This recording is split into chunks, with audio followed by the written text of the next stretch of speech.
sit here and Keith stares at me. We're live. Da-da. This is Being Humanist. I am Mike. And I am Keith. And I am Adam. Yay! Let's see, we tried to do this 3 weeks ago? Yes. Okay, so we tried to do this 3 weeks ago, and now we have all three. And keep in mind that because we are doing this show with three people, we had to break out the special equipment. I have a microphone that I will be passing back and forth between myself and Adam. So there will be moments where I sound distant, Adam sounds loud, and vice versa. So, Think at back any to show rate, 2. do what? Think back to show 2. Yeah, back to show 2, and remember our best bud, James, the cool Christian. Not liberal, not progressive.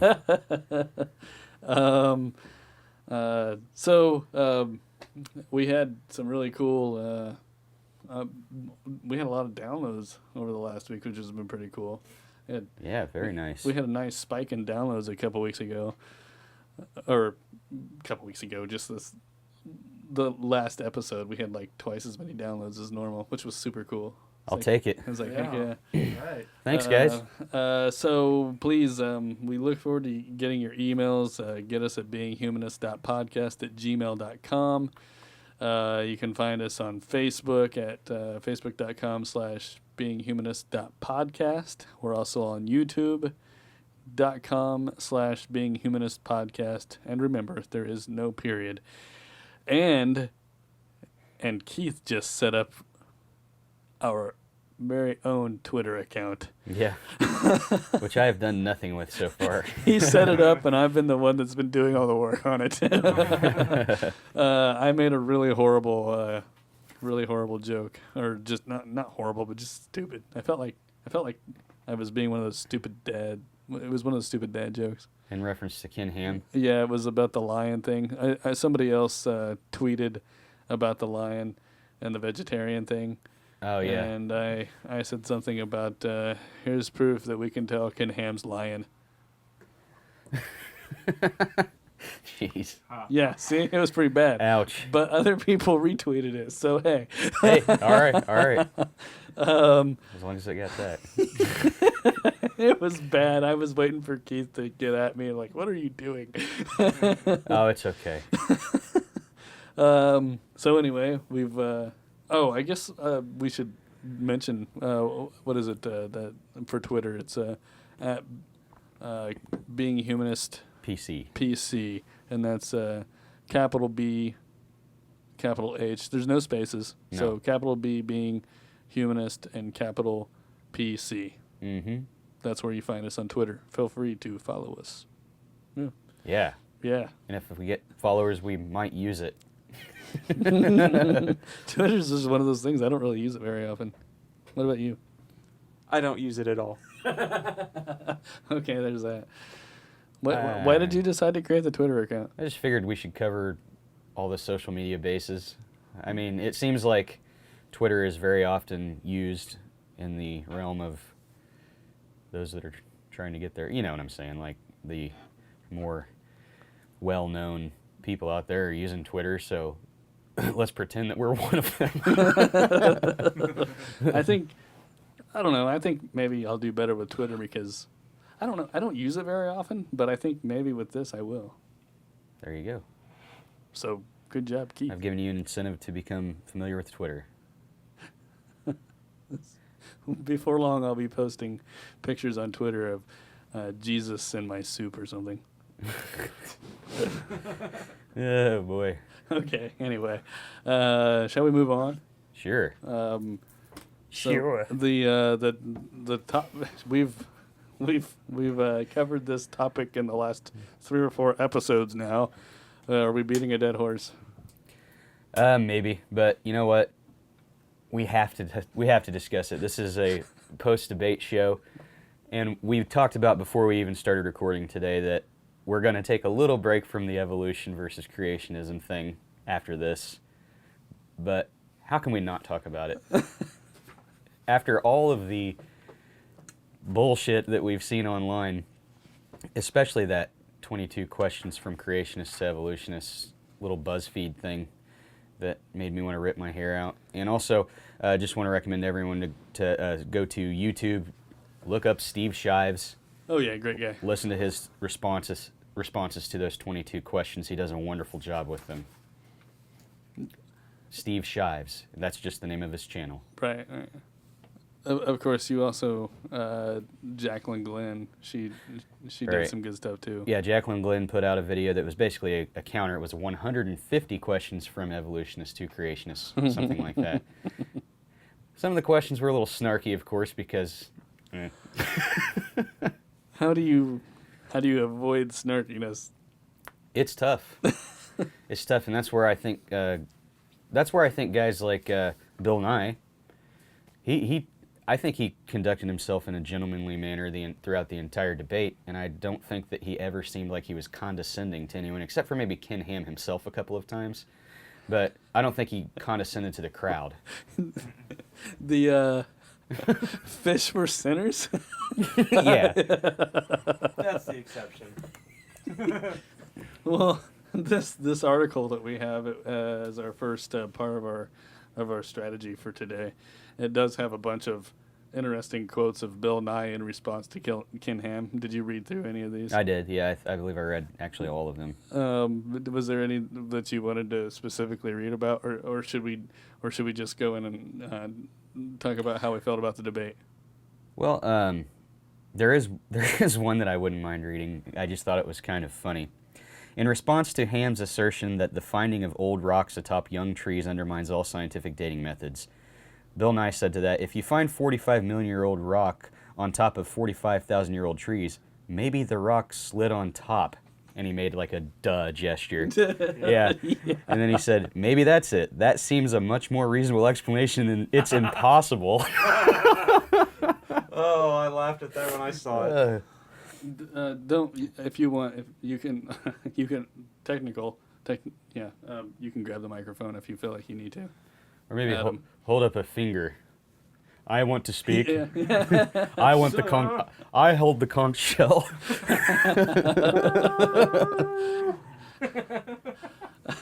I have the conch. Adam represents Piggy. We're gonna kill him. Oh, shit. You know, Lord of the Flies. Come on. You stole my glasses. To make fire. So yeah, I mean, I don't need to read any more of those. I just thought that one was really funny. Did the debate, Adam? What did you think about the debate?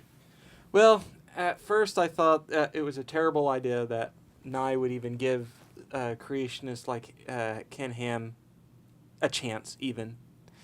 But I came across a video by Bill Nye explaining why he did it, and I had to watch, and it wasn't very long, and I did it, and his explanation was basically that he wants to get in there, not really to convince Ham or, any of his hardcore followers, but to convince people that may be on the fence and to really get in there and kind of like lone man charging by himself into the battle, by himself kind of. And I thought, oh, that's your purpose, because at first I thought he was doing it just to, I don't know, some reason we don't know. But no, after he came out with that video explaining why he's doing it, I got it, and I thought, okay, I like that. That's a good purpose. So I redact my statement saying that it was a bad idea and convert it into it was a great idea. It was a great debate.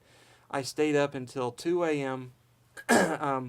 Watching it from beginning to end. He handled himself very professional, very concise, and I was honestly very surprised that neither person talked to each other the entire time. Mm-hmm. It was all very well done, which really goes to say about how both people have clearly been in a debate before where they're not allowed to talk to each other at any point. I was very impressed with that, especially given the nature of the topic, evolution. It's very heated. Two people on complete polar opposites of the topic, and they didn't interrupt the moderator and say, oh, well, no, I got something for you, or, You know, like when Ham said, "Oh, well, there's a book for that," and immediately I was thinking, "Yeah, well, I got like 15,000 books on that." Did you see the there was a cartoon that was passed around where they were showing Ken Ham said, "There's a book for that. And this is my proof." And then, just as Adam said, Bill Nye has this stack of thousands and thousands of books behind him and says, "Well, here's my proof." Yeah, exactly. Yeah. I thought of it right when he said it, and then when I saw that meme, I was like, oh, it was visualizing what I was thinking. Like, right when he said it, there's a book for that. Immediately, I was like, we got way more books, and each one are very specific and not generalized and evidence-based, yada, yada, yada. Yeah, I totally agree with that. I'm like, I was a little bit apprehensive about the idea. I didn't know if it was a good idea. I kind of tended to agree with guys like Dawkins and Jerry Coyne, who are obviously experts on evolution, saying, "Oh, well, it's a bad idea. It's just giving creationism a platform that it doesn't deserve."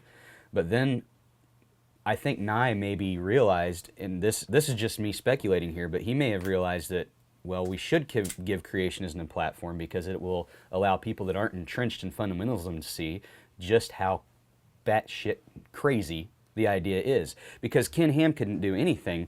He would anytime Nye would discuss evidence, Ken Ham would dance around the question and do nothing but revert back to there's a book, there's a book, there's a book. And there was also the defining moment in the debate that I think is the most important moment, where Ken Ham and Bill Nye were asked, what would change your mind? Bill Nye says evidence. Ken Ham says nothing. Right. Yep. Which I think was my buddy that I work with. Mm-hmm. He that was one of the first things that he brought up to me when we were briefly talking about it, was something that was telling to him was that neither one of them said anything would change their mind. And I said, I don't think that you heard that right. Nye gave a list of things that, in fact, what did he say? I think it's in here. Oh, gosh. I feel like I saw it in here. He gave a whole list of things that would change. Screw it. I'm not going to find it. Well, yeah. He gave a whole list of things that would change his mind. And it's like, what do you mean he didn't say? I mean, it's the same way I felt about it. I mean, seriously, if the evidence is there, the evidence is there. I think, maybe Dawkins or Marr, I don't know who said it, but what happens when you die and you are presented with a god? What would you say then? I think somebody said, which one are you? Yeah. Yeah. I think Dawkins said something like, why did you go to such great pains to hide yourself? Exactly. But no, it's do you guys get what I'm saying, though, about maybe it was a good thing to give it a platform? Because I think most people aren't in the total fundamentalist mindset that Ken Ham is in. And if they were on the fence, they're going to see this and they're going to be like, wow, there's really just nothing to that creationism. I mean, there's nothing scientific about it. I think it's all faith-based. I think especially right now, while we were worried about it, and Dawkins was saying, why give this guy a platform? I think it was important in the idea that I think it's pretty obvious right now that creationism is making some sort of comeback for some reason. It's like they're not to say that. At the same time, atheists are coming out of the closet, right? And record numbers, if you will.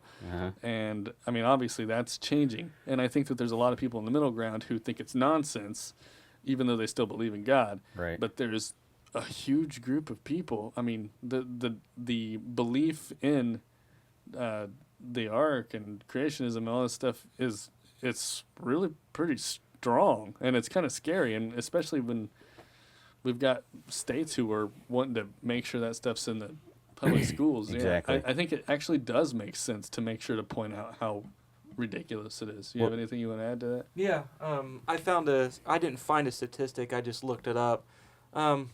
Pretty recently, like probably within the past 6 months, either Pew Research or Gallup poll came out with a survey of evolution supported by a deity, or man evolved on its own, that kind of thing. One of those polls.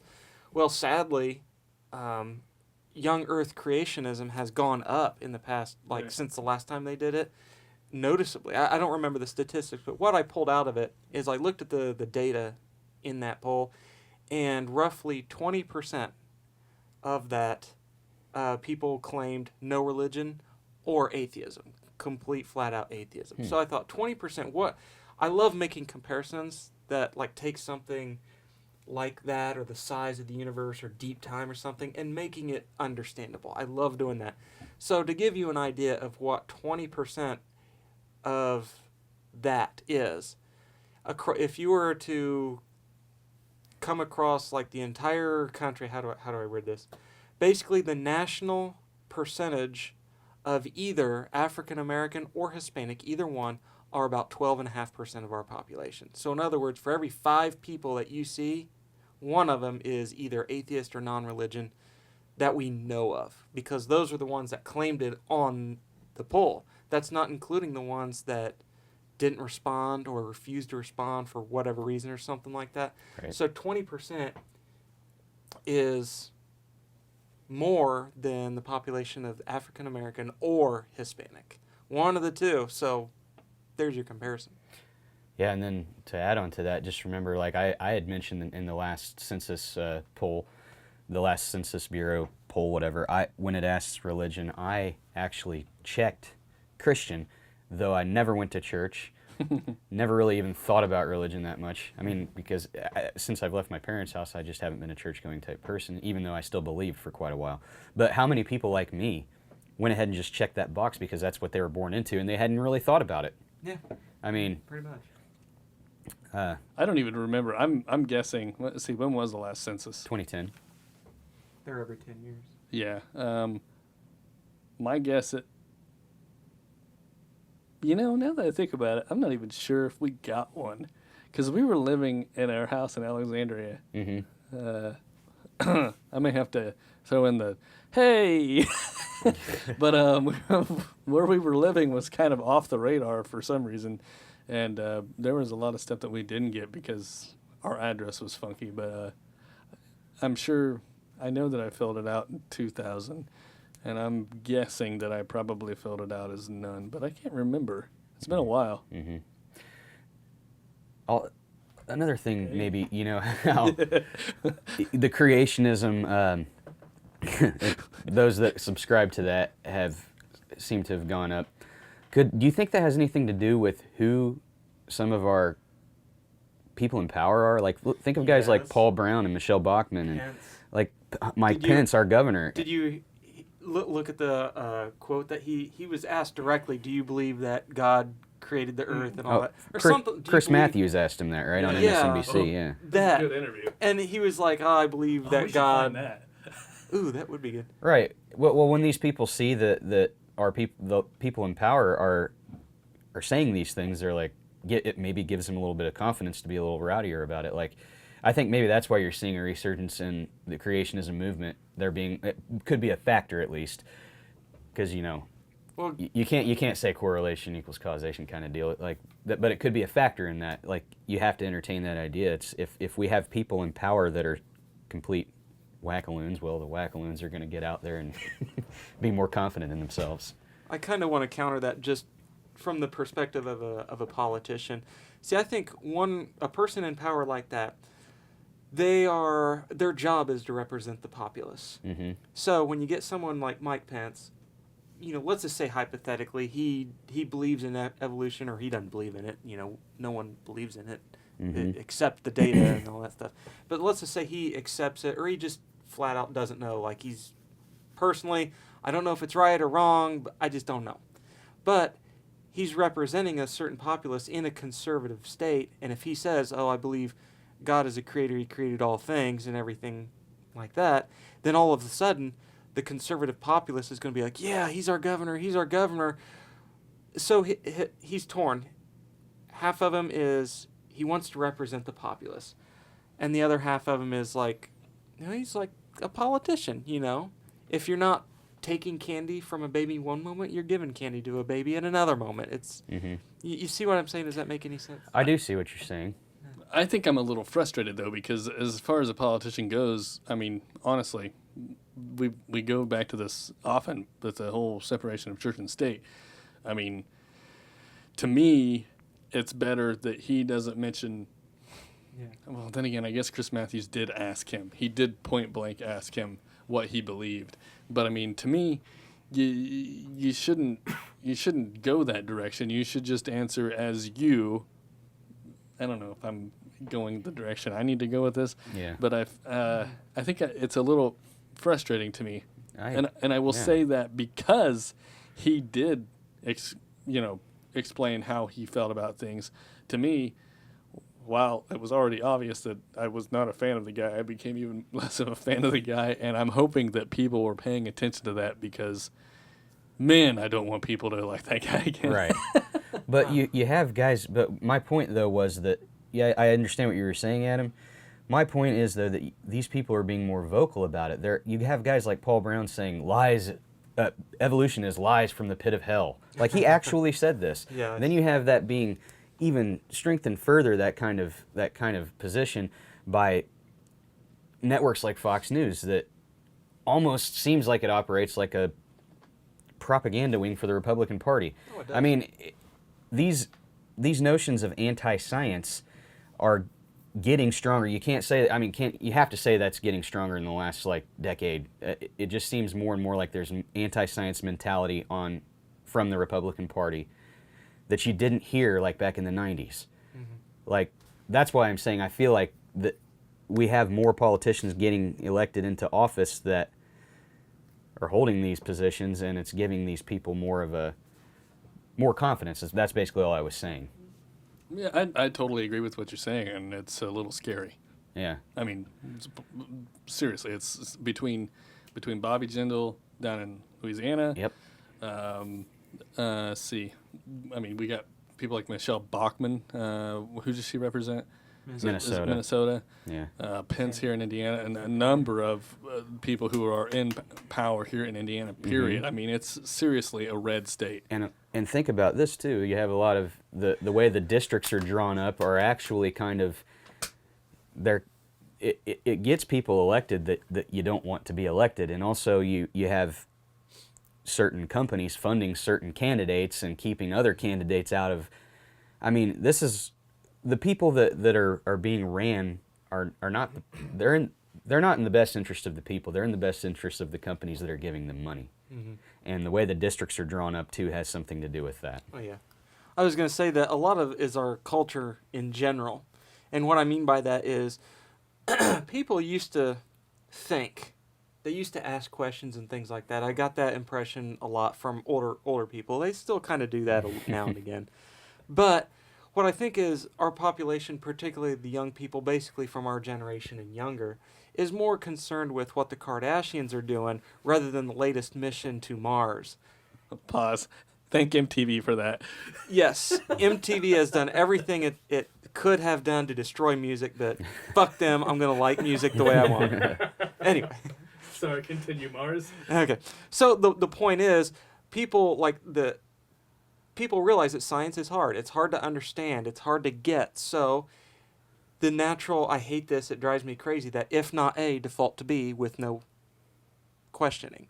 So if I'm trying to understand heavy stuff that, like dark energy or the origins of the universe or, Planck time or anything like that, if I'm like, oh, screw this, I want to see what Michelle or the Kardashians are doing,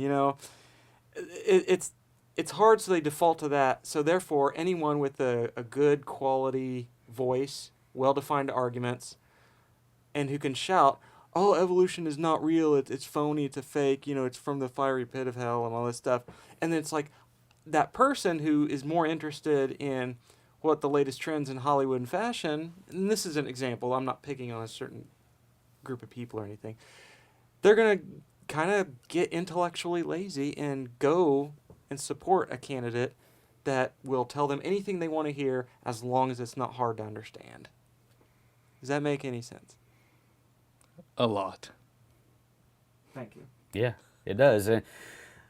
But I have also been recently encouraged by the younger generation, like the millennial generation, because it seems like they're a little bit more progressive, at least in in areas of equality, and I think that the intellectual movement that people like to call them the new atheists have put out there, a lot of millennials have really latched onto that, and there are a lot of millennials that are really interested in science. I mean, I think it's rising a little bit.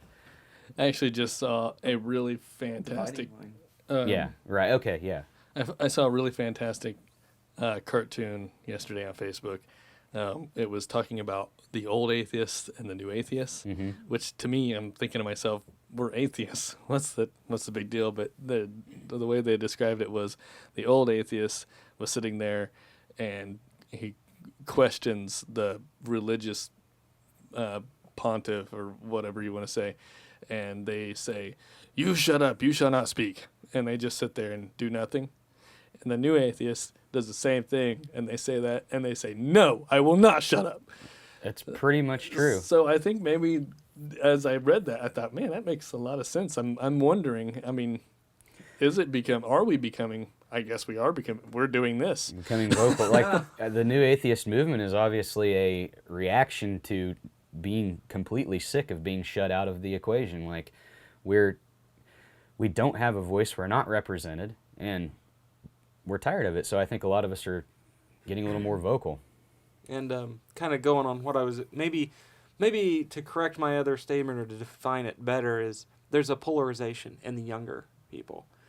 There's going to be those that think that science is hard, math is hard, which it is, and then they just completely at least give up partially. And then they will therefore open their mind to anything that comes out of their parents' mouths, the minister, the pastor. It may be all good and well and everything, but it destroys the intellectual ninjutsu, I guess. And then the other half are those that will understand that math is hard, science is hard, the concepts are hard, but what their parents are telling them and what the pastors are telling them, they're hearing this and they're saying that's nonsense.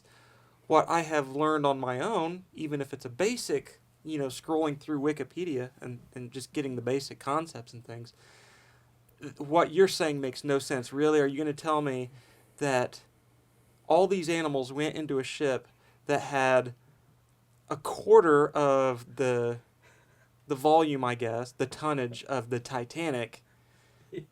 And that was sorry. I just remembered something. This was where I was having kind of a brief discussion of this and that with a girl on Facebook, one of my Facebook friends, where I mentioned something like that.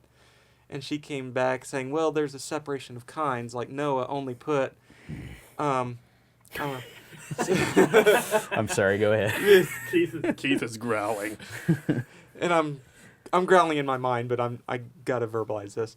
But anyway, saying he could only put so many kinds, like a dog or something. It doesn't matter. A kind, and that kind evolved, or didn't evolve, but it split and everything like that. And I actually have the conversation printed and next to me right now. I can read her reply and my reply if you want. Shall we? I was going to say Sure. You can go ahead. Yeah, that's cool if you want to grab it. That's cool. I will tell you I have a couple other things about this debate that I have to talk about, but I'm handing the mic. Okay. To Adam. I have the oddly shaped microphone that looks like a dildo. It's a dildo, doesn't it? But it feels right. It feels comfortable. In my hand and near my mouth. My girlfriend's going to kick my ass. Okay. So I was saying, I didn't put in my very first reply, but here's her response. In respect to education, evolution, namely the macroevolution of species or changing of kinds, has not been proven nor is testable. Therefore, it may not be subject to scientific method, and thus the legitimacy of Darwin's theory does not stand. This is because the theory does not comply with the scientific method, therefore is also not science. Oh, I got... Facepalm. Don't worry, Keith. I got one hell of a reply. I think you read it already. Moreover, scientific theories are not truth. They are our best explanation of the empirical world around us. They are continued. Now that's true. That's a true statement. Here is my reply. I'll keep it short. It's not real long. Here's my reply. So that explains why I looked like a child, or I looked like a child up until I turned 18, then looked like a man after midnight. But seriously, don't fall into if not A, then default B has to be true. In other words, if humanity does not have an explanation or something that is in front of us, God must have done it. But to assert this kind of logic that you say is intellectual laziness. You are dismissing something that you think is not understood before many investigations. Sorry, my grammar sucks. I'm taking the mic. No! That kind of thinking is dangerous. The changing of kinds does happen, just not to the specifications creationists have assigned, and evolution has been proven.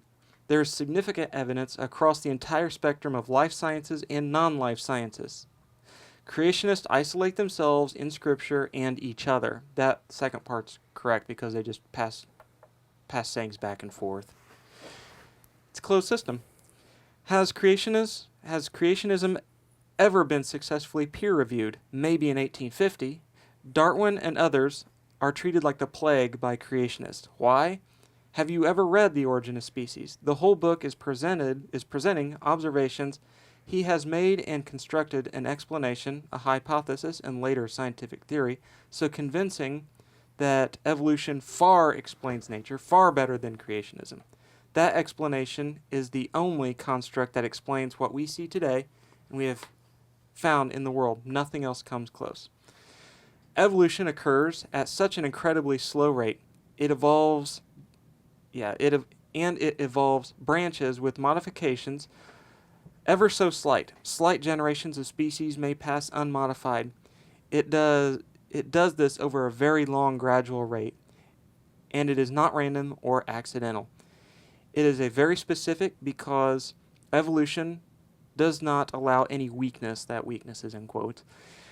For example, a gazelle's sense organs are specialized to detect approaching lions, and their legs are specialized for evasion from lions. And lions' weaponry is specialized for stalking quietly in tall grass, attacking with sharp teeth and claws. Even their fur is camouflaged to the grass to hide their shape. It is an evolutionary arms race. So, if they were designed, whose side is God on? The legitimacy of Darwin's theory does stand.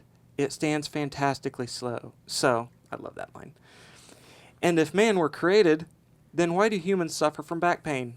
It's because our early ancestors, lizards, early mammals, etc., evolved from traveling horizontally. Millions of years of time passed such that evolution favored 4 legs, but early apes began to stand upright. Just 2.3 million years, we stood upright. Evolution has not had a chance to adapt our horizontally efficient spines for vertical travel. We all have a spine meant for walking on 4 legs, not upright on 2. The result is back pain. Now, if we were created in that way, the creator was a poor engineer. Further, I'm almost done by the way. Further, do you ever get sinus drainage problems? Ever wonder why snot drains so much better when lying down? That's because the drainage mechanisms were once intended to work while on 4 legs, not 2. Evolution has not had enough time to adapt those mechanisms for vertical function. Early hominids stood upright too fast for drainage to drain efficiently while on 2 legs. If we were created, then that's bad engineering. The point is that creationists severely limit themselves to a viewpoint that does not explain things around us. Imagine a detective coming to a crime scene who refuses to use all the forensic tools, techniques, and experience at their disposal. The whole scene could only be explained by the detective's own 2 eyes. What kind of a detective would do that? I've noticed something between the 3 of us. When we respond to people on Facebook, we respond to people. Oh, yeah. We write a book. Carpet bombing, bitch. Can't help it. What do you think about it, Keith? What he just said? Yeah. I think it was good. I agree, especially with the bad design. I mean, there are all kinds of examples you can come up with. Just think about, like, the eyes. Like, we're we take in what we see. The occipital lobe is in the back of the head. Like, you would think that the part that processes what we see would be, right there by the eyes, but it has to travel all the way to the back of the brain. Then it comes in upside down. It has to be fixed to go right side up, and it's just. And then we have blind spots, and then we have deteriorating vision. That's just another little example of bad engineering if it was designed. I mean, to me, it obviously seems like things are still kind of working themselves out over time, but... The interesting thing here is I've never really thought about that. I've never really thought about these different things, like your nose running a certain way. Actually, what he said, I caught this from, again, I've only read like 2 books. In his whole life. One of them's with the Bible, and the other one's a God. No. No, what he was saying was that sometimes animals do things, like stand upright, for example. They do things so rapidly that evolution hasn't had a chance to catch up yet, like with the back pain. Okay. So what Keith was saying about why the occipital lobe is in the back of the skull, and, well, that I don't know, but what I do know is that why the image is upside down, there's this pretty nasty blind spot in all of our eyes, yet we don't see it. Well, the reason why is evolution has caught up. It has corrected that mistake. Why we don't see this giant black spot that's the size of, like, your hand at arm's length. I mean, everyone would notice that. Well, the reason why is because the imaging software in our brain has made up for it. That's why you don't see that blind spot. That's why everything is flipped right side down. It's because the software is so powerful that it has corrected for the physiological, mistakes. I don't want to call it like a mistake per se, but we've gone too fast. And evolution hasn't caught up in that way, physiological. But that's why, because if we wouldn't do that, imagine, just gentle listener, hold your hand out at arm's length, imagine a complete black spot that big everywhere. I mean, that's maybe like borderline legally blind almost, maybe. Mm-hmm. I don't know. But you don't see it. The software is so advanced, and the same thing happens with sound, too.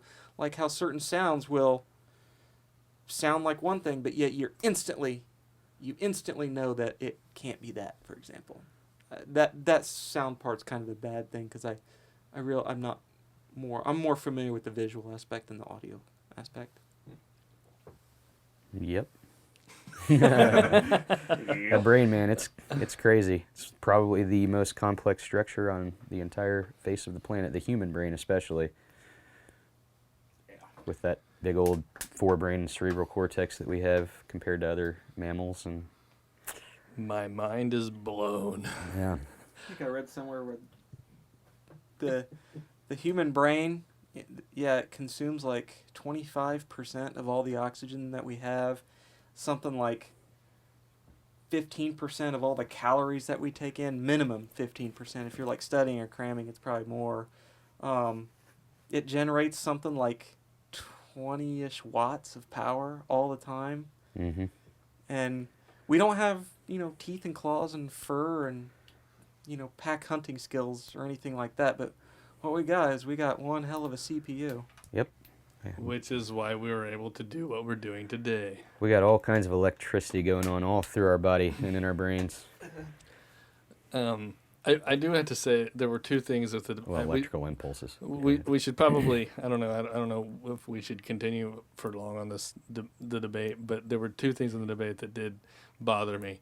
One was Ken Ham's use of scientists and trying to say that just because he's putting it on atheists and science in general, that one, it's like they're trying to say that if you believe in creationism, the science community doesn't want you doing any science.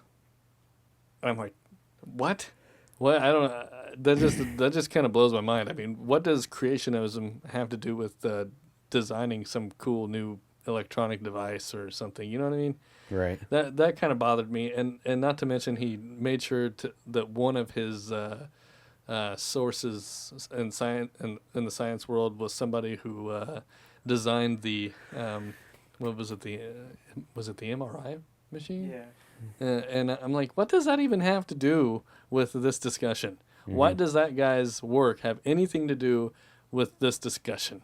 It was a waste of time. Thank you for reaching as far as you could to try to find some scientist that would say that he was a creationist. He was killing me in his presentation, like his opening presentation, cutting away to these clips of scientists that are I need creationists. help. Like how desperate are you that you're like, hey, look, this guy, he's a scientist and he believes in creationism too. It's like, oh great, you found somebody out on the fringes in the whatever, probably 1 point something percent. Who knows what? It's got to be small. I mean, amongst those with PhDs and things. I mean, I just thought it was a really useless tactic. Mm-hmm. And that's really what Ken Ham used throughout the entire debate, useless tactics. Yeah. It was bad. Big time. But, you know, despite that, there's still people out there who probably think he won the debate. The other thing I think that got me, that was driving me nuts, was every time he would go back and his argument was, you weren't there.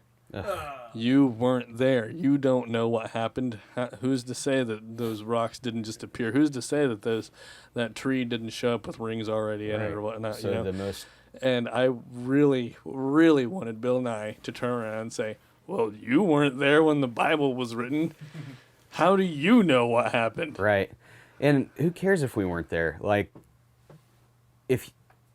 of course, you probably all heard the analogy of using forensic science and things like that. Well, this is just going back a lot further. But also, just because you weren't there doesn't give you license to pretend to know something you don't know, in using Peter Boghossian's term. But that's exactly what they're doing. They're plugging in an answer for something they don't know and speaking it as a truth. It's completely illogical. Mm-hmm. Just say you don't know.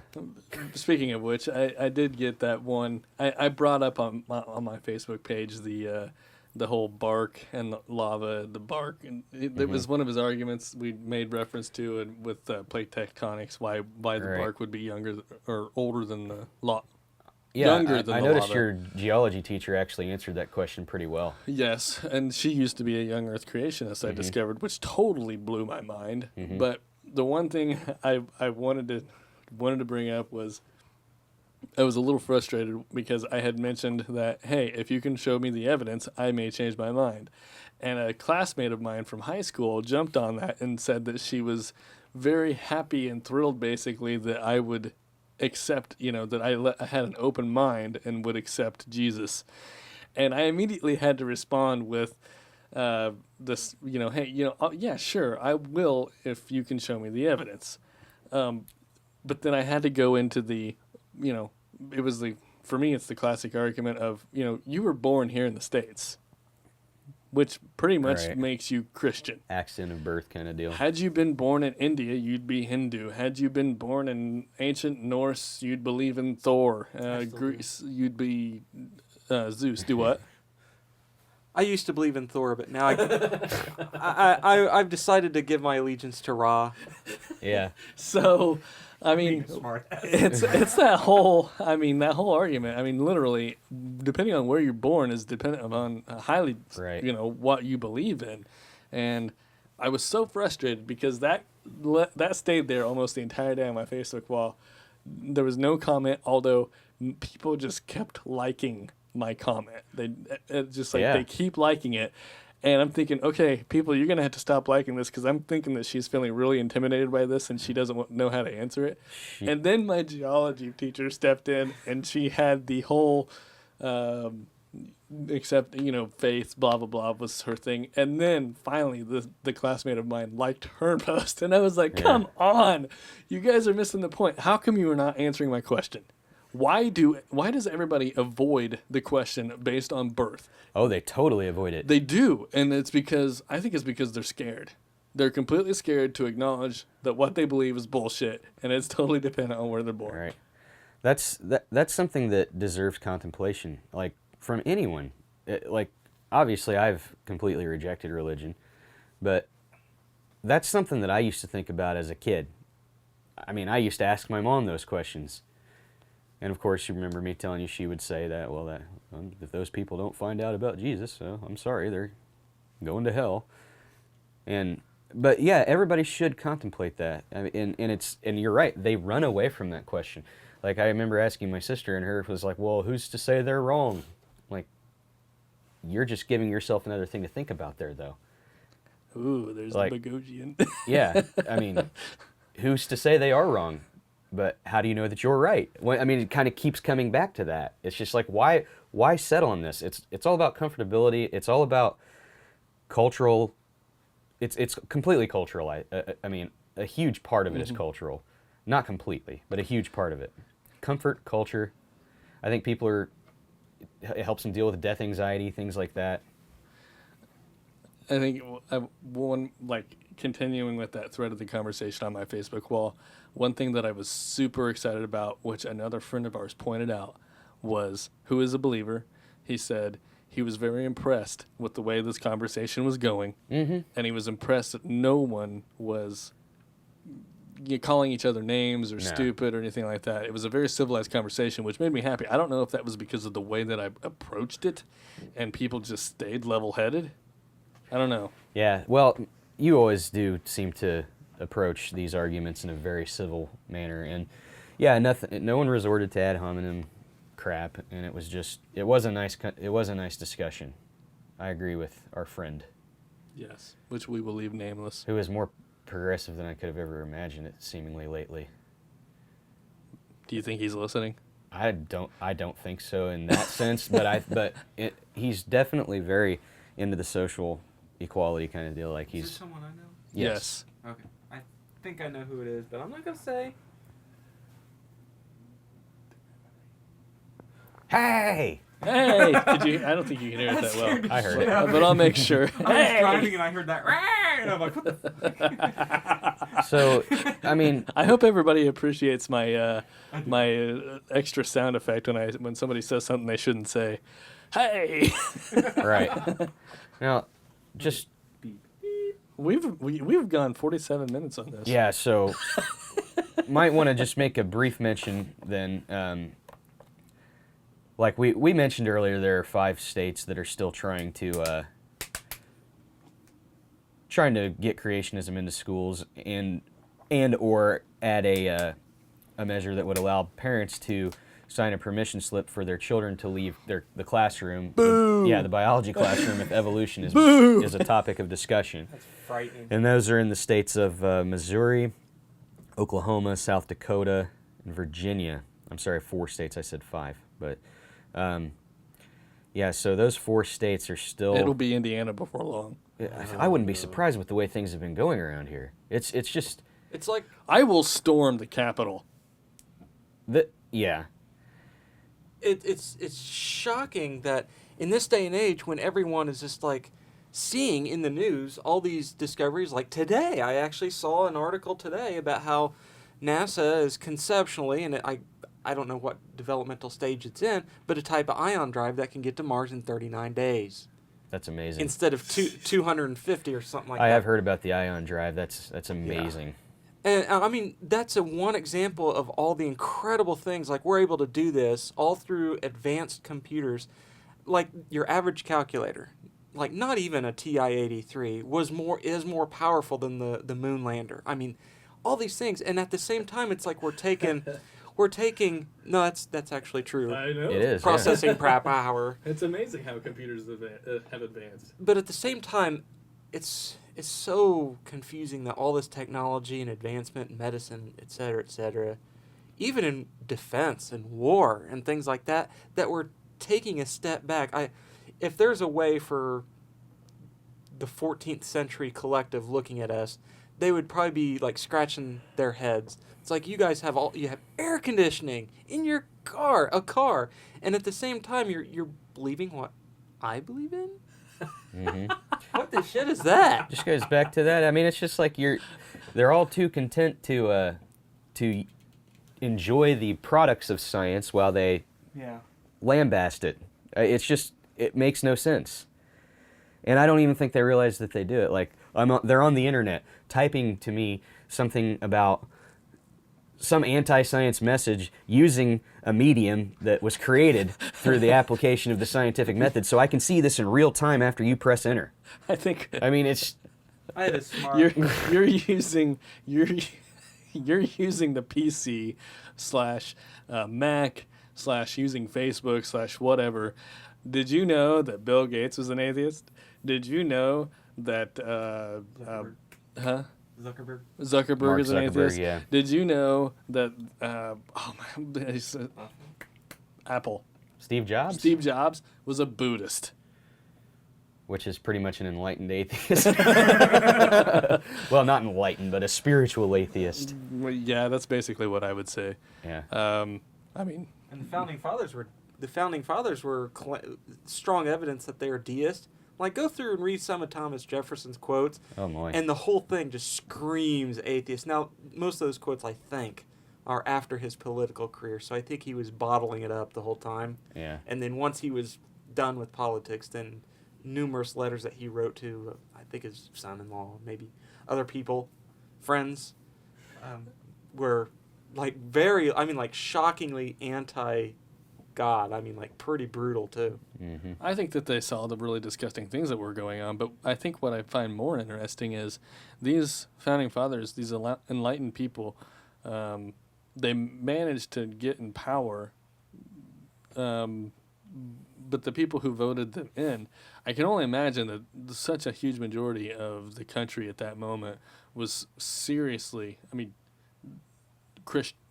was Christianity. Mm-hmm. The founding fathers themselves, as deists, as many of them were, I wonder what life was like for them. Yeah. Well, these guys were men of the Enlightenment. I mean, they're the ones who orchestrated the whole rebellion and everything, and the one. I mean, I take a lot of flack for this possibly outdated document, but is a wonderful document. There are probably parts of it that may not apply as well to today's standards, but these guys were products of the Enlightenment. There were some Christians in there, but there's definite evidence that there were a high percentage of deists in that group. And Thomas Paine, he wasn't totally like as high up on the founding father end as a lot of, like Benjamin Franklin or Thomas Jefferson or James Madison, but Thomas Paine had influence on some of these guys, and Thomas Paine today would not be afraid to say that he's an atheist. There's no way Thomas Paine. He had a hard life after, like, the only thing that he did was common sense, maybe like one other thing.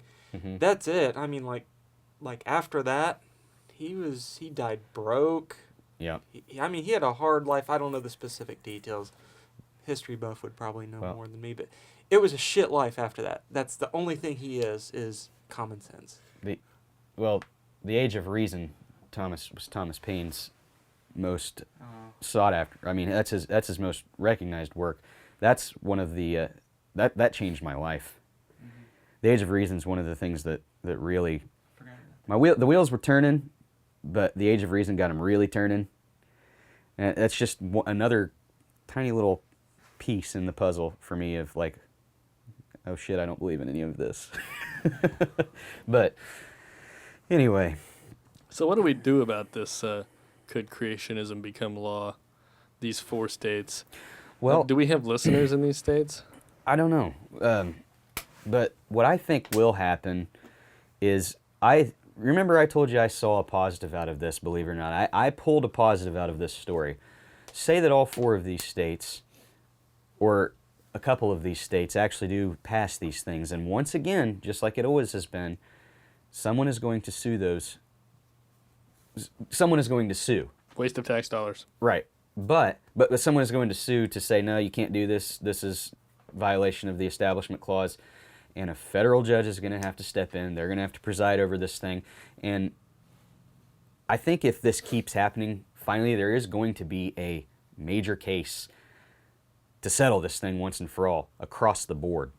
Because this is obviously something that just keeps happening in these southern and midwestern states. I think this may shine a light on it to where it finally needs to be dealt with in a larger scale on a federal level. You know that saying where it starts off somebody. It's like, no, that's not true. That's not true. I don't agree with what you're saying, and then they get very vocal and angry about it because they feel like they're losing ground, and then all of a sudden it's oh, I knew that all along. Mm-hmm. You know that line of reasoning or argumentation that's talked about? Sure. Okay. Do you think that's happening? I mean, think about how loud things are getting. Oh, yeah, I think that has a lot to do with it because I think the religious community they have enjoyed a status of privilege for a very long time. And they have opposition. They have people that are questioning their worldview, questioning their methods. And rather than entertain it and have a civil discussion about it and maybe think, well, let's think about that. Let's have a discussion. Instead, they're getting really angry. They're being kind of aggressive about it. And Desperation. it's desperation. Exactly, it's desperation. And I think they are kind of sensing losing grip on the society and losing that privilege, and it's not sitting well with them. They got nothing. It's like some people will say that the fabric of society is gonna rip and we're all gonna like descend into like pack hunters and basically we're gonna become like a Nazi state. It's like, no, we're not. Yeah, because they're taking us there.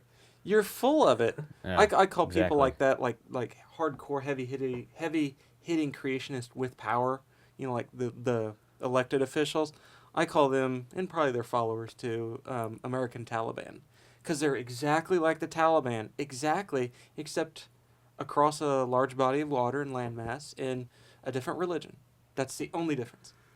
I really can't wait till the next election cycle to see what people do. Because, for instance, what happened here in Indiana when Richard Murdoch brought up abortion. Oh yeah. They dropped him like it was hot. Right. I mean, I wonder, will that be a good cause for people who are frustrated with the Pat extremists? Pat Robertson? Oh, he surprised the hell out of me just the other day. Exactly. I know. He came out and said, let's not make a joke of ourselves about young Earth. And I'm like, really? Yeah. If Pat Robertson is telling you to knock it off, he was basically saying, facts are facts are facts. We're not truth. We're talking cold, hard facts. Right. If they're true and we're just like completely denying it, now this is my editorial on his line of thinking, is that if you guys don't drop this, you're going to be left in the dust, and you're going to be a fringe minority that is going to be the butt of several jokes. I mean, and he's right. I mean, they already are a butt of several jokes, but we're talking like everybody makes fun of you. Which, amusingly enough, is exactly what Bill Nye and Neil deGrasse Tyson and all these other people are saying. It's like we're being left in the dust. Right. Aren't they? Oh, they are. Speaking of Pat Robertson, though, I thought that was I had said I think that's the first time I've ever agreed with that guy. But then I remembered not too long ago. Yeah. This is the second time. Well, I don't know if it's for the same reason. The other reason was because he actually came out and said that he thought that marijuana should be legalized. So I don't remember this. I completely agreed with him on that too. Is he a stoner? I doubt it. Marijuana should be you can't have marijuana with the. What you need to do is if your wife Let me show you how to roll it. It's pretty obvious that it's puff give less dangerous than alcohol. Just come on, people. You know what I have just We could decided? all just get high. I should never try to impersonate Pat Robertson again. I'll leave it to Keith. So yeah, that's. at least. Sorry to interrupt. No, I didn't have anything to say. I was just filling space. Trying to keep the dead air at a minimum. Pat. Now that Pat came out with He came out. when he came out as saying he's not a young Earth creationist, right then my level of my overall respect for him went up, because he was to me like a complete, just an insane man. I mean, absolutely complete off-the-wall crazy person. He still is socially. Socially, absolutely, but not completely anymore. Is there a difference between someone like Ken Ham who believes in young Earth creationism to someone like Pat Robertson who isn't, but at the same time is still extremely fundamentalist? You know what I mean? Is there a difference in how bad having someone like that, Well, whose voice is so... that would actually make me almost wonder if since Ken Ham is such a Bible literalist that he denies evolution and has to, try to... Make science up. Yeah, he makes science fit with the Bible somehow. He has to, like I've said before, use the expression, fit a square peg in a circle-shaped slot, whatever. Like, that's what Ken Ham does. So he is deluded to the point where he has to try to make the real world actually fit into with what the words of the Bible say. Now, Pat Robertson, on the other hand, realizes that there are parts of the Bible that are not to be taken literally in terms of the creation story and things like that, yet still wants to hold to these awful, awful social laws and whatever that come from the Bible. It makes me think Pat Robertson's probably more mean-spirited of a man than Ken Ham, because he can recognize certain things about the Bible as being off, but he still wants to try to keep certain groups of people down, even though he knows that about the Bible. That's actually a very interesting way to look at it. Yeah. Which scares me even more. Mm-hmm. Makes me wonder about, like, the Westboro Baptist Church. Oh, I'm sure they're... Everyone hates those guys. Yeah. Oh, I love perusing YouTube and watching videos of, like, rational people approach them and ask them just normal questions. And it's hilarious. I mean, there's a lot of them, and they have nothing. People like Ken Ham, and they have nothing. And we now have the ability, the tools, the education, the experience, and the accumulation of knowledge where somebody comes around and makes a claim on something like, like Noah's Ark, and then anyone, the average person, can look and kind of say, I don't really think that's entirely true. Now, I know I just said earlier that there's maybe a lot of people that would take that literally and they try to, like, make it fit. You can't. Mm-hmm. Well, just to throw a quick side note in here, February 12th, which is this Wednesday, is Darwin Day. It's recognized worldwide, and there is a representative in our government, what's his name here? U.S. Representative Rush Holt of New Jersey has reintroduced a resolution expressing support for the designation of February 12th as Darwin Day. The American Humanist Association worked with Representative Holt and his staff on House Resolution 467, known as the Darwin Day Resolution, and will be sending copies of Darwin Day Celebration, a booklet on celebrating Darwin Day and highlighting Darwin's contributions to science and humanity, to all 535 members of Congress to encourage support for of the resolution. It probably doesn't have a snowball's chance in hell of passing, but it would be nice if it did and we could get Darwin Day. Like, could you imagine buying a calendar and on February 12th just seeing in the little bottom of it, Darwin Day? That would be hilarious. It'd be awesome. It'd be awesome. I mean, he deserves recognition. He thought of one of the most important scientific theories ever. Yeah, he totally revolutionized Right. how we look at things. I mean, maybe only eclipsed by the theory of relativity. I mean... And the thing with Darwin is that if... I'm assuming both of you have read his book, or at least listened to it.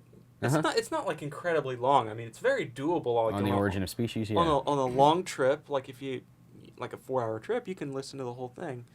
Anyway, the whole book is observation. That's what I love about it. He's talking about this species. He's making the observation, and then he basically says something like, well, maybe it was doing this because of that.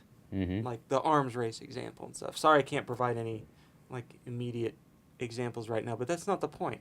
The point is that the book is that he makes observations and he makes, like little predictions and things like that. It's not a scientific paper by any means. No. It's a book. And at the end, by the way, always read the first edition because his benefactor, I guess, was pretty rich and pretty young Earth, I guess. I've heard this secondhand, so it may not be accurate. But anyway, he once the first edition came out, like his benefactor read it, and at the very end, there's a famous quote that's often misquoted in editions 2 through 6, I believe, that his benefactor basically gave him shit for not putting that life was breathed in by God. I forget the exact quote, but listeners, you probably know exactly what I'm talking about. I think Mike and I touched on this on a show. Yeah. Yeah, the whole the whole expelled versus religious Right, show that we because did. Ben Stein lifted that quote to work in his savior. I have the savior on my mind. They're No, quote mining. Yeah, he's that's the quote tactic. mining. You quote mine, and in Dawkins' book, the God Delusion, he did an experiment himself. He's been misquoted probably 1,000 times, but one of them is that we can't. One of them, it starts off with something along the lines like we can't have arisen out of accident, blah blah blah blah blah. So creationists will immediately pull that and quote it that, oh, Dawkins said that.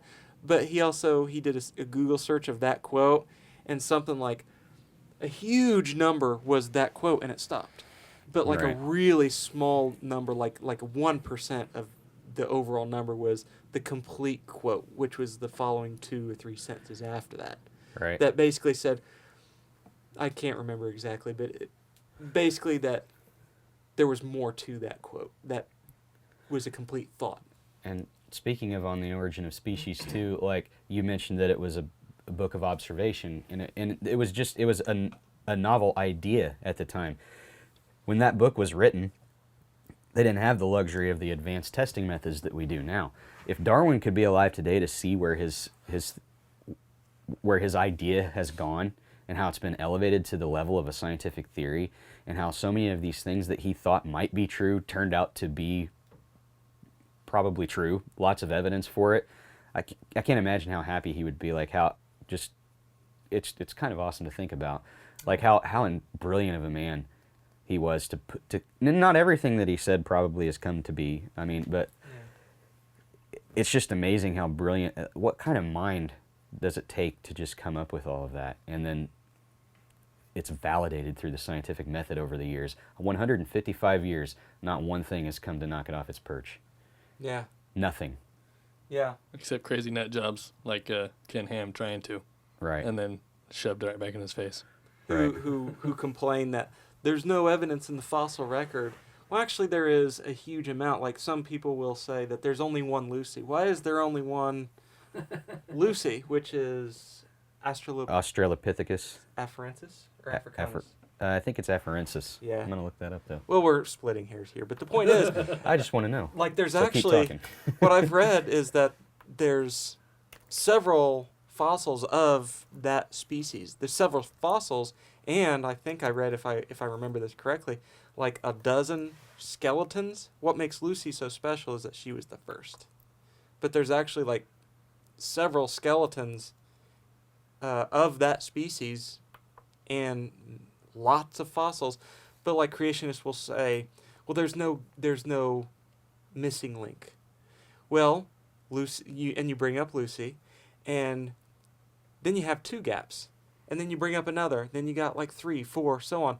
But it doesn't work that way. It's not like my response to that girl that I read earlier, where up like 23 hours, 59 minutes, 59 seconds before my 18th birthday, I looked like a boy.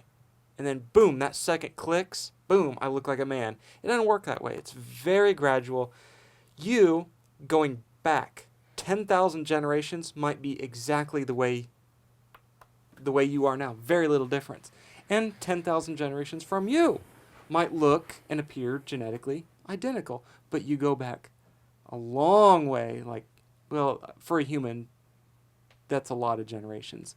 Mm-hmm. Maybe like 1,000. Okay, so we'll knock it down a little bit. But you go back, say, 100,000 generations, you're not going to look anything like a human. You're going to look like some little lizard critter or something. Right. I mean, it doesn't work like that, folks. It's not creationism. There's no gap. It's a very long, gradual differences. There's no changing of kinds. It's very long. And so that's the key point. It's over a very long, gradual point. And it was Australopithecus afarensis. We were correct. Thank you. Thank you for looking that up. But also, we need to throw in there that the fossil record now is basically it's a bonus. We don't have to even have, like, genetics and geology pretty much provide enough evidence for evolution now that the fossil record, it's not meaningless. It actually does nothing, little more than just bolster evolution now. I mean, we're talking about with genetics, mapping the human genome, and we're finding all of these pseudo genes that used to be active that are no longer active, and I think we've talked about that before. So, yep, it's time to just accept it, folks. It happened. And listeners, this isn't truth. Truth is a matter of interpretation. Okay, These are facts.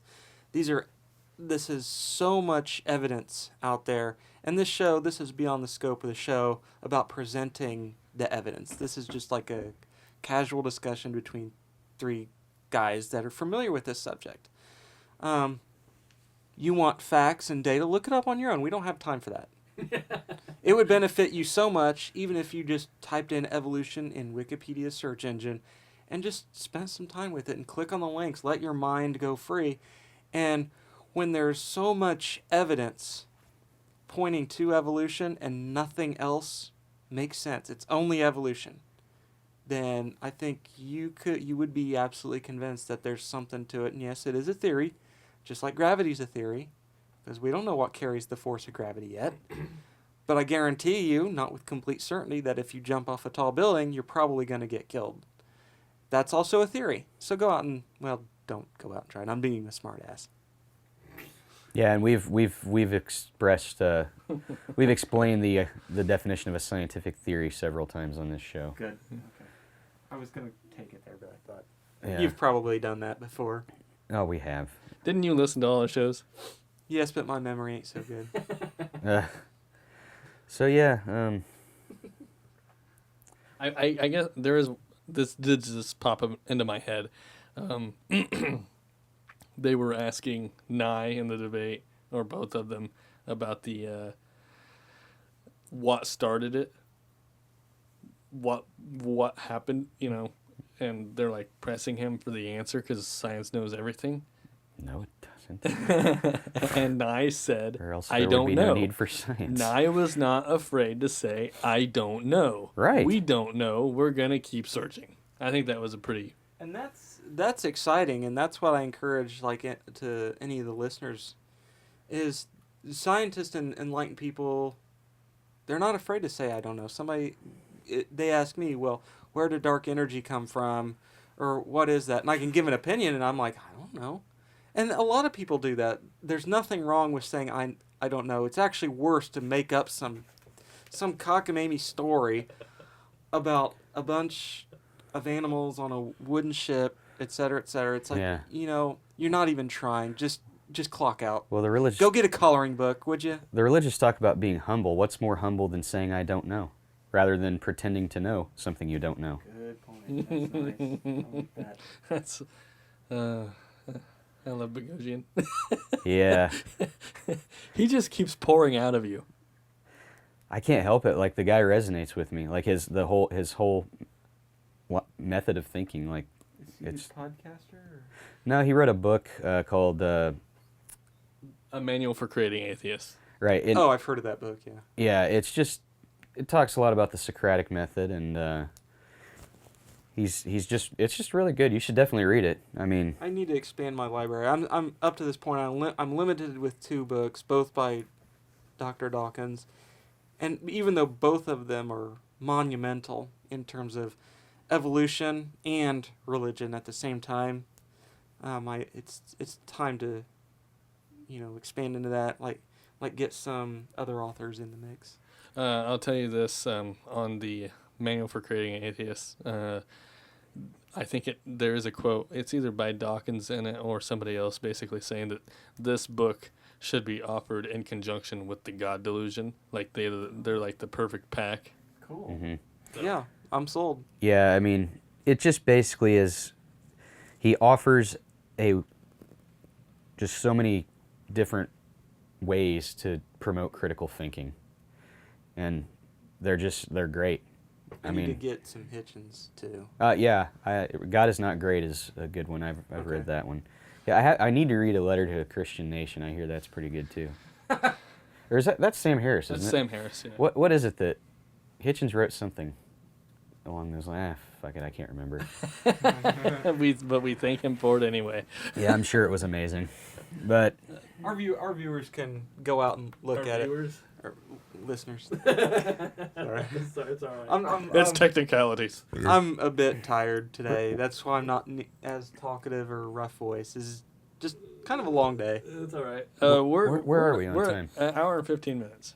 So all right, you want to hit your LGBT? do we want to do that, or did we? Oh yeah. Did you want to touch on that USA Today? Oh, that thing? Yeah. Oh, yeah. I was sent an article about, it's called, Sorry, USA Today, Evolution Isn't Settled Science. Well, for one, I looked up the author, because that's what a good open critical thinking should do, is who wrote it? What do they like? Well, it turns out that the author of this is a creationist. So right away, it's biased. But, let me find something here. Sorry, I made a lot of notes. I think we caught Adam off guard. You did, plus I'm a little fatigued. But it's okay, it's not an excuse. Okay. I'll read this paragraph for you, and I'll outline. Now, this is a section from his article supporting or attacking evolution. Contradicting evolutionary thought, the fossil record reveals species to be rather stable. Ugh. Further, periods of Earth's history, such as the Cambrian, show not the transitional forms, I don't know what that word is, commitment for affirmation of Darwin's theory, but sporadic outbursts of highly complex organisms. Not only is it then impossible to validate the assertions of evolutionary theory through scientific method, as historian Glenn Sunshine has written in Why You Think the Way You Do. Quote, Darwinism is not subject to the scientific method any more than anything in history is, end quote. The data, fossil record, that is frequently cited as actually rather scant. Sorry, my tone's off. I'm sorry. I'm having trouble. It's all good, man. Just continue. This is important because even Darwin recognized this corroboration was needed. Okay, so he's touching on the Cambrian explosion. For those of you who don't know what that is, 530-ish million years ago, there was relatively simple life, and then on a geological scale, there was an explosion of advanced, complex life. So what the fallacy is that creationists will come out and say that where did this explosion of life come from? And it basically, it's a weak attempt to debunk evolution, that there was an explosion of life. The wording implies that it was overnight. It wasn't. The Cambrian explosion took place over a 70, 80 million year process. To give you an idea of what 70, 80 million years is that basically mankind went from a basic hominid, let's just wing it at 3 million. From a basic hominid ape-like critter to us in 3 million. We're talking 70 to 90 million years plus. And I looked this up and, like the causes. And I found a couple websites and I found out. And one was at this time there was... I lost everything. Oh. Yeah, don't worry about it. We'll just keep talking. So at this time, some of the reasons I found was that ozone was generally formed in this area, which creates UV protection, which takes life out of the sea. Okay, now these are, of course, theories and ideas that I found. I didn't really research very much into it, just at a time. And another reason is the cascade effect. You get like relatively few species, and they just go on their merry. I'm bombing. I've been up quite early. You're fine, buddy. Okay. And there was another thing. It's called the mass extinction comeback, which basically means that when there is a mass extinction, such as snowball Earth or something where there's a lot of life that is destroyed, it opens up territory for other forms of life to take their place, and it's kind of an explosion effect, I guess. And the other one, which I kind of favor this last point, is an evolutionary arms race.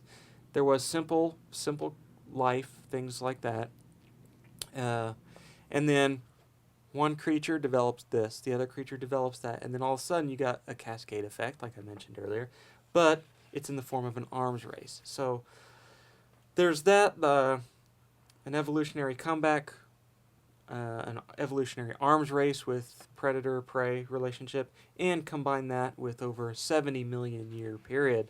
You got a lot of time. So when a creationist says the Cambrian explosion, just kindly remind them that it was not an overnight thing. Say that early hominids went from closely resembling an ape to present-day man in, say, 3 million years. It's close enough. 3 million years, we're talking 70 to 90 million years. So it's not an explosion by any means. Yeah. They call it an explosion because they're comparing it to geological and evolutionary time, which is very long. Right. That's it.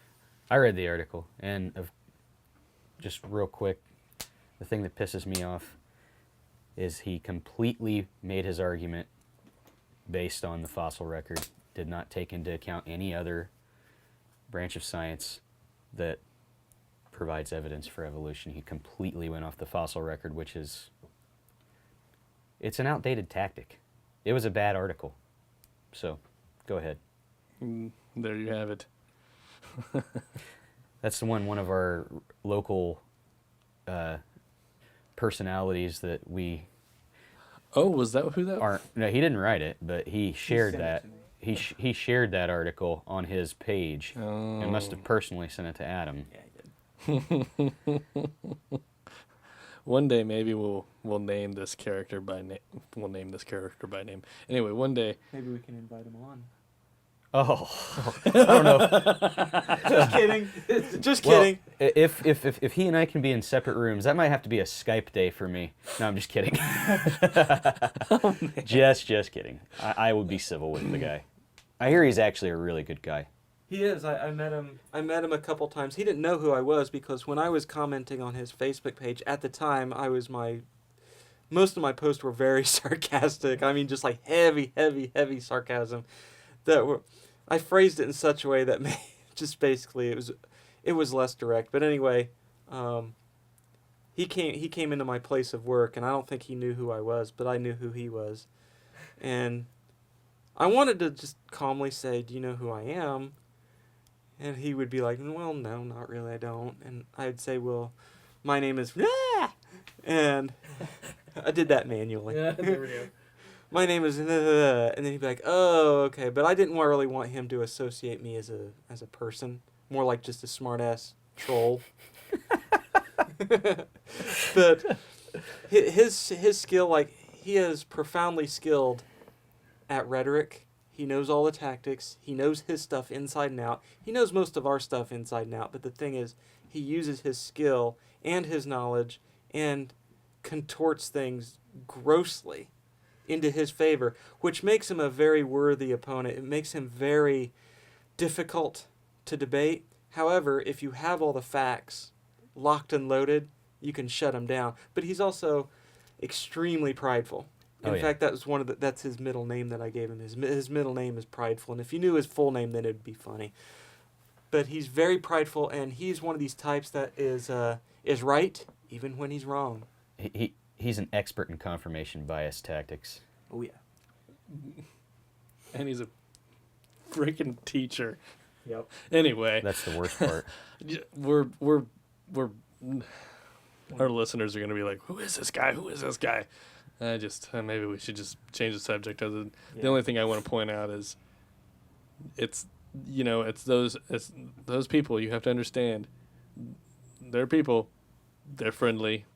I mean, there's no difference. We all want the same thing. We all want peace and happiness. And it's just that some people believe in unicorns. So, it is now at 1 hour and 24 minutes. Yeah. I wanted to kind of go into this is an hour and 25 minutes of evolution stuff. Yeah. So we're definitely taking a break from this topic for a while, I would say. I'm wondering if the listeners are like, okay, we get it. We're sorry to do this to you if you're bored of the subject. I think it's just, as being humanist, we talk an awful lot about evolution and stuff as opposed to humanity in general. But I don't know. I suppose it's all connected in one way or another. But I kind of we've gone off a few times on gay rights and whatnot lately, and I obviously I feel like I really only have like 5 minutes. I don't want to go any longer than an hour and a half, and we've got like a 5-minute outro clip. But I think, one, I guess I'm frustrated with what's going on in Russia and the fact, in Sochi right now with the Olympics. I will say I find it humorous that they don't have their shit together. I don't know if you've been paying attention to like the situations with the Olympic Village and all this stuff. Like hotels and things are not finished. All kinds of crazy stories are going on over there, and I think one of the biggest things right now in Russia is their hate, their hate for people who are gay, and. What I was going to do was kind of touch a little bit, I suppose, on just, I guess, quickly here, the different countries in the world that have crimes or punishments, particular punishments, for those who are gay. And I think you'll notice there's a few of these where they're just backwards on religion and they're fundamentalists, but then there's other countries in here who are places where fundamentalists are going to, in Africa particularly, and they're trying to spread their beliefs because they know that they've lost here. Yep, I'm familiar with that. So just I've got 7 points here. These are hanging is a sentence, if you will, for anyone who openly practices homosexuality or is caught. And the following countries that find punishable by death, you have Mauritania, and forgive me if I'm not saying this correctly. You also have Sudan, Saudi Arabia, Yemen, Iran, Somalia, United Arab Emirates, and Nigeria, and parts of Malaysia. What I'm getting this from is ranker.com. I probably should have done a little bit more research on the actual story, but I know that I've seen these countries repeated multiple times on name. And Uganda may soon be added to this list. Uganda is going crazy right now. They've got a serious clashing going on between gay rights and those who are wanting to get rid of it. And there's a heavy influx in Uganda of Christian fundamentalism getting in there and trying to change the country. Right, and it's coming from American missionaries. Which is just disgusting. Yep. I didn't know that. I thought they were doing it on their own. No, this is heavily influenced by American missionaries. That's what's going on. It's crazy. And see, you've got Senegal. They would punish by decapitation. In the Sudan, you can be stoned to death. Nigeria, Afghanistan. I am. Some of these are just disgusting. You have flogging happening in Iran. There's a recurring theme in these countries. They all have theocratic-style governments. And they're hot. No, seriously. I mean, I'm not It's true. joking. It's Yeah, like there actually is there's something to that. Heat can make There's- people. a correlation. Okay, Yeah. but then you have Russia. Well, they're just assholes. I have a video that I found. I'm not gonna play it, but there's a video that's been passed around on social media, and in fact, I actually shared it on our Facebook page, I believe. And it's a 5-minute video. Human Rights Campaign, I believe, is who put it out on their YouTube page, and it shows the violence that's happening in Russia right now. People who are finding those who are gay, and they're filming it. They're filming it and putting it on YouTube, showing them beating the hell out of homosexuals. It's incredibly disturbing. I feel like 5 minutes is not good. It's really disgusting. This is happening in Russia. And I will say what I find really interesting about this is, you know how everybody on the Christian right tends to say, hey, these hurricanes are these tornadoes, these earthquakes, they're happening because of America and their acceptance of homosexuality. There's a part of me that wants to say all of this negative bullshit that's happening in the Olympics in Sochi is always because they're so negative on homosexuality. Oh man, that's a really horrible thing to do. But I don't know. It's really getting frustrating to me, and I'm really not happy to see that Indiana itself is having the issue that it's having right now. And I believe HJR 3 is in the Senate now, and they're possibly, I don't know when they're going to vote on it, but they've been hearing testimonies. So Sickening that it's even. I'm just really ready for shit to change. It will. I agree, it's going to change. Science and reason lose battles frequently, but they always win the war. Which is why women can vote. People of color can vote now. Well, they could have for a long time. And the gay movement is happening right now, and eventually they will get protection. It may not be now. I hope it is. I hope it's tomorrow. But it'll eventually happen, and I forecast the next large movement will be the atheist freedom, and that's not so much legal. It'll just be more like cultural.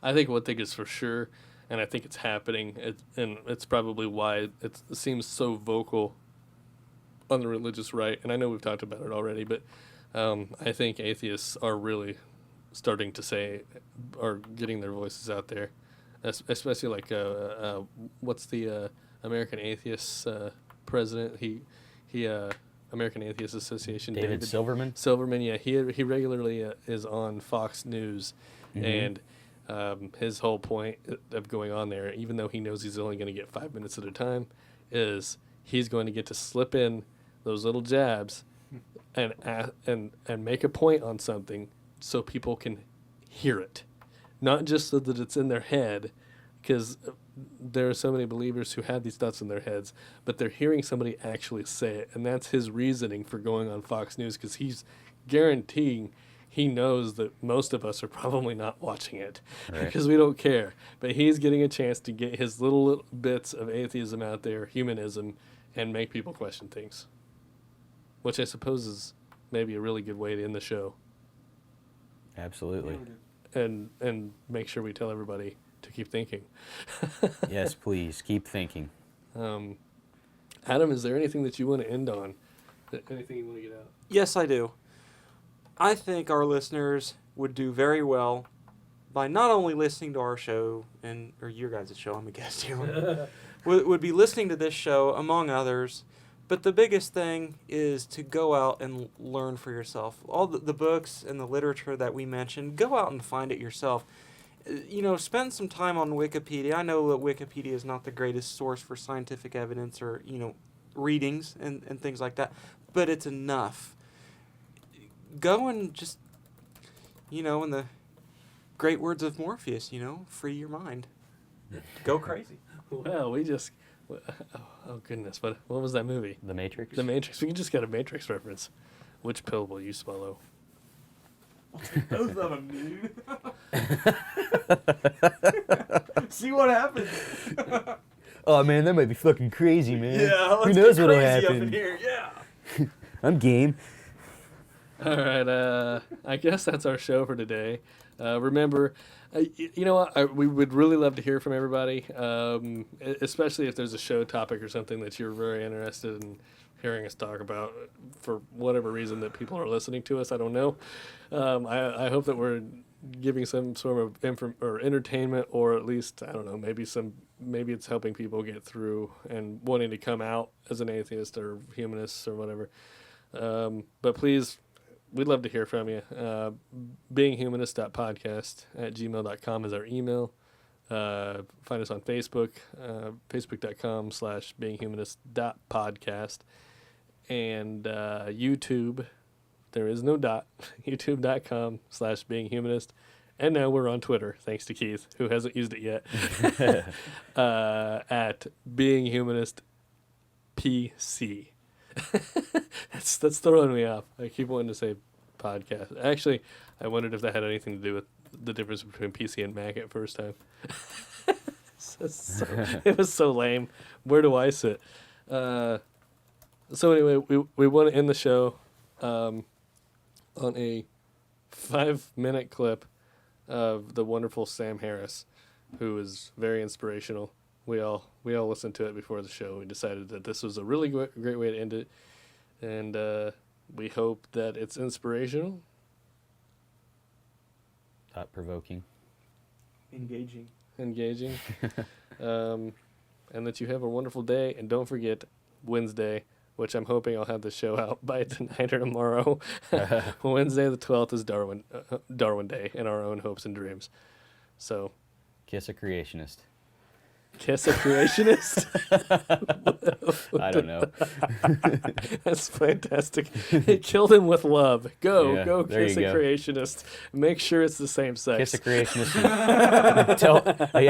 Creationist of the same sex and tell them Happy Darwin Day. Watch their head explode. Really rub it in. Don't pass out. Okay, all right. Oh, man. All right, keep thinking, everybody. Keep thinking. It is always now. I actually want to talk today about death. Now, most of us do our best not to think about death, but there's always part of our minds that knows this can't go on forever.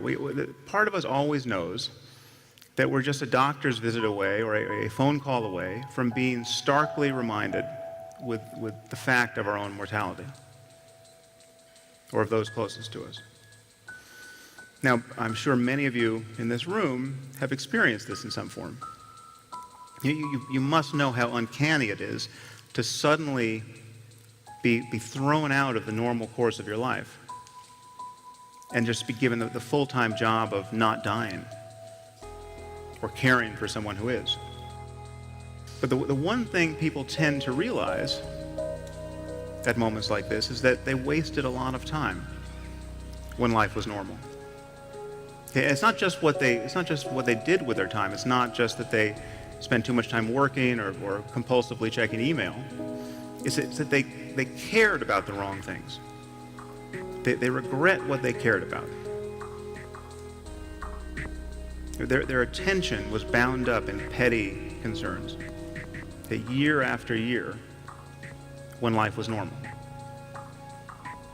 And this is a paradox, of course, because we all know this epiphany is coming. Don't you know this is coming? Don't you know that there's going to come a day when you'll be sick or someone close to you will die, and you'll look back on the kinds of things that captured your attention, and you'll think, what was I doing? You know this, and yet if you're like most people, you will spend most of your time in life tacitly presuming you'll live forever. I mean, it's like watching a bad movie for the 4th time. Or bickering with your spouse. These things only make sense in light of eternity. There better be a heaven if we're going to waste our time like that. Okay, there are ways to really live in the present moment. Okay, what's the alternative? Okay, it is always now. However much you feel you may need to plan for the future, to anticipate it, to mitigate risks, the reality of your life is now. Now, this may sound trite, but it's the truth. It's not quite true as a matter of physics. In fact, there is no now that encompasses the entire universe. You can't talk of an event being simultaneously occurring here and one at the same moment occurring in Andromeda. The truth is, now is not even well defined as a matter of neurology, because we know that inputs to the brain come at different moments, and that consciousness is built upon layers of inputs whose timings have to be different. Our conscious awareness of the present moment is, in some relevant sense, already a memory. But as a matter of conscious experience, the reality of your life is always now. And I think this is a liberating truth about the nature of the human mind. In fact, I think there's probably nothing more important to understand about your mind than that, if you want to be happy in this world. The past is a memory. It's a thought arising in the present. The future is merely anticipated. It is another thought arising now. Okay, what we truly have is this moment,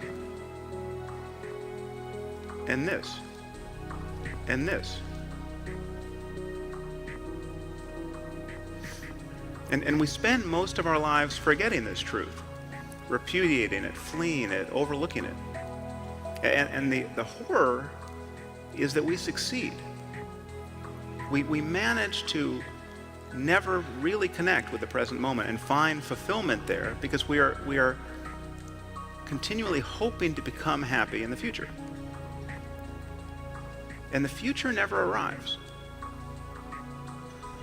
Now, even when we think we're in the present moment, we're in very subtle ways always looking over its shoulder, anticipating what's coming next.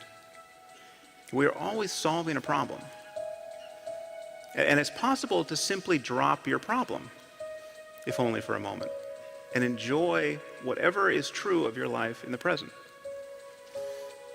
This is not a matter of new information or more information. It requires a change in attitude.